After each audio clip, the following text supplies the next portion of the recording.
Ini adalah untuk formasi P3K Guru ya. Nah, formasi P3K Guru Pemkab Ngawi. Nah, di sini ada ucapan selamat Anda lulus tahap administrasi berkas. Pencetakan kartu peserta ujian CASN.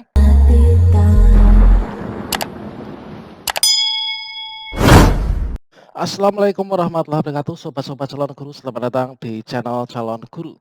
Sobat-sobatnya, pada video ini saya akan berbagi sebuah kabar gembira bahwasanya hari ini tadi habis maghrib ya. Ini untuk pengumuman hasil seleksi administrasi P3K Guru ini sudah diumumkan teman-teman. Jadi bagi teman-teman yang kemarin mendaftar formasi P3K Guru, silahkan cek akun masing-masing ya dengan cara login. Ini nanti akan ada ucapan selamat Anda lulus seleksi administrasi. Oke, sobat semuanya, namun kita sebelum melanjutkan, perlu saya ingatkan bagi yang belum subscribe, silahkan klik tombol subscribe-nya dan aktifkan notifikasi loncengnya, sehingga nanti jika ada video terbaru, teman-teman nggak akan ketinggalan informasi. Oke, sobat semuanya, untuk ngecek apakah kita lulus seleksi administrasi apa tidak, ini kita login ke SSCASN masing-masing ya.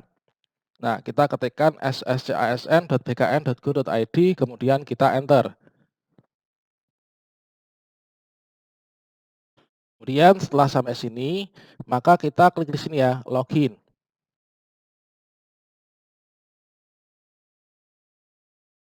Nah, setelah sampai sini teman-teman, maka teman-teman masukkan nick dan juga passwordnya ya. Nick ini adalah nick kita yang tertera di eKTP yang kita daftarkan ya kemarin ya. Kemudian passwordnya ini yang kita buat ketika kita membuat akun di SSCASN. Kemudian kita langsung masuk saja teman-teman. Nah, di sini teman-teman setelah sampai sini, maka kita akan sampai pada tahap resume pendaftaran ya. Nah, resume pendaftaran, setelah itu teman-teman scroll ke bawah. Nah, seret. Nah, ini teman-teman, ini adalah untuk formasi P3K Guru ya. Nah, formasi P3K Guru Pemkab Ngawi. Nah, di sini ada ucapan selamat Anda lulus tahap administrasi berkas. Pencetakan kartu peserta ujian CASN untuk instansi yang Anda lamar Pemkab Ngawi dilakukan oleh panitia seleksi instansi teman-teman. Setelah teman-teman mendapatkan kabar gembira ini bahwa untuk pengumuman hasil seleksi administrasi P3K Guru sudah diumumkan mulai hari ini habis maghrib tadi sudah kita ketahui ya. Maka teman-teman silahkan kalian absen ya di kolom komentar. Teman-teman ini dari kabupaten mana, dari kota mana, instansi mana, apakah teman-teman lolos apa tidak, silahkan luapkan kegembiraan kalian itu di kolom komentar. Nah, itu teman-teman. Kemudian teman-teman, untuk P3K Guru, setelah kita itu dinyatakan lulus seleksi administrasi, maka langkah berikutnya ini apa teman-teman? Langkah berikutnya ini adalah kita menunggu untuk pencetakan kartu ujian ya. Kita bisa lihat di guru-p3k.kemdikbud.go.id untuk alur setelah kita dinyatakan lulus seleksi administrasi untuk P3K Guru teman-teman. Nah, ini setelah kita verifikasi berkasnya lolos, maka tahap berikutnya kita tinggal belajar saja ya. Nah, di sini kita bisa cek teman-teman untuk alurnya. Nah, ini untuk yang P3K Guru, yaitu setelah dulu itu kita mendaftar, baik itu dari guru honorer sekolah negeri, guru honorer K2, guru honorer sekolah swasta dan lulusan PPG mendaftar di awal ya. Nah, melakukan pendaftaran di awal, maka langkah berikutnya ini adalah kita bagi teman-teman yang kategori 1 dan 2 yaitu guru honorer sekolah negeri dan juga K2, ini teman-teman langsung bisa memilih formasi ya. Memilih formasi, namun dari teman-teman yang honorer sekolah swasta dan lulusan PPG, ini teman-teman memilih formasinya nanti setelah pelaksanaan tes tahap 1 teman-teman.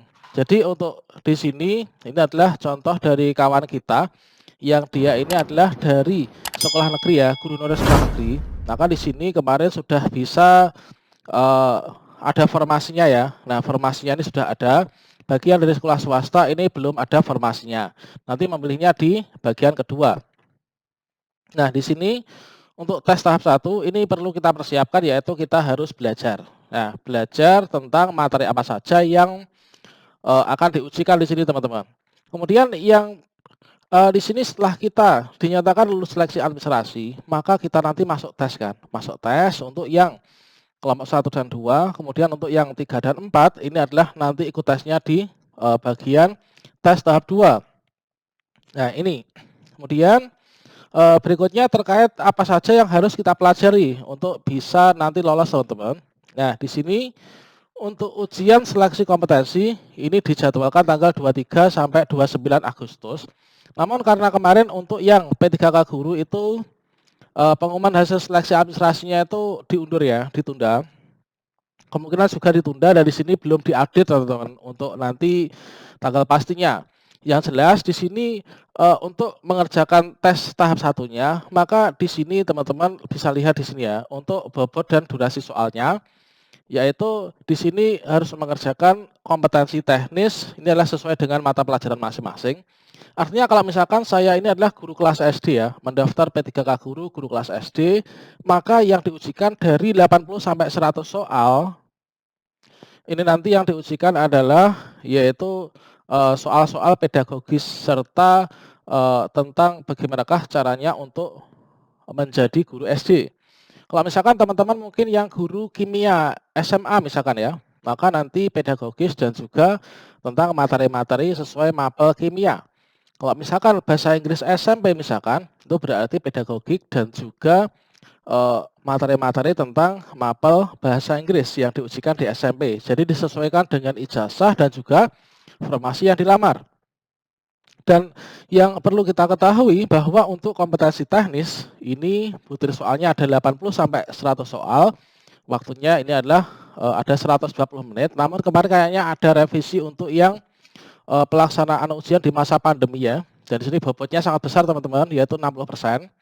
Dan kemarin disampaikan oleh Kemdikbudristek yaitu terkait dengan passing grade. Ini didasarkan pada standar deviasi distribusi normal per mapel per daerah. Jadi kita diminta untuk fokus pada kompetensi teknis, teman-teman. Dikarenakan di sini bobotnya adalah 60% sendiri ya. Kemudian untuk manajerial, sosiokultural dan wawancara ini bobotnya adalah sekian. Manajerial ini ada 25 soal, waktunya 25 menit. Sosiokultural ada 20 soal dan 15 menit. Wawancara ini ada 10 soal, 10 menit. Bobotnya 40% dari akumulasi ketiganya. Jadi nanti untuk penentuan kelulusan itu adalah didasarkan pada passing grade tertinggi. Yang dapat nilai tertinggi dan lolos passing grade itulah yang mengisi kekosongan formasi. Namun kalau misalkan dari kedua peserta itu sama, maka nanti akan di-ranking ya, mana yang nilainya paling tinggi. Kalau misalkan masih sama, nanti didasarkan pada mana nilai kompetensi teknis yang paling tinggi. Kalau masih sama juga, didasarkan pada mana nilai kompetensi manajerial dan sosiokultural yang paling tinggi. Kemudian kalau masih sama juga, didasarkan pada di tes wawancara mana yang paling tinggi nilainya ya. Kalau masih sama didasarkan pada usia. Oke, demikian sobat semuanya, semoga bermanfaat dan saya ucapkan selamat kepada teman-teman yang lolos seleksi administrasi. Silahkan tinggalkan jejak di kolom komentar untuk meluapkan kegembiraan kalian. Kalian dari daerah mana, lulus apa tidak. Semoga bermanfaat. Wassalamualaikum warahmatullahi wabarakatuh.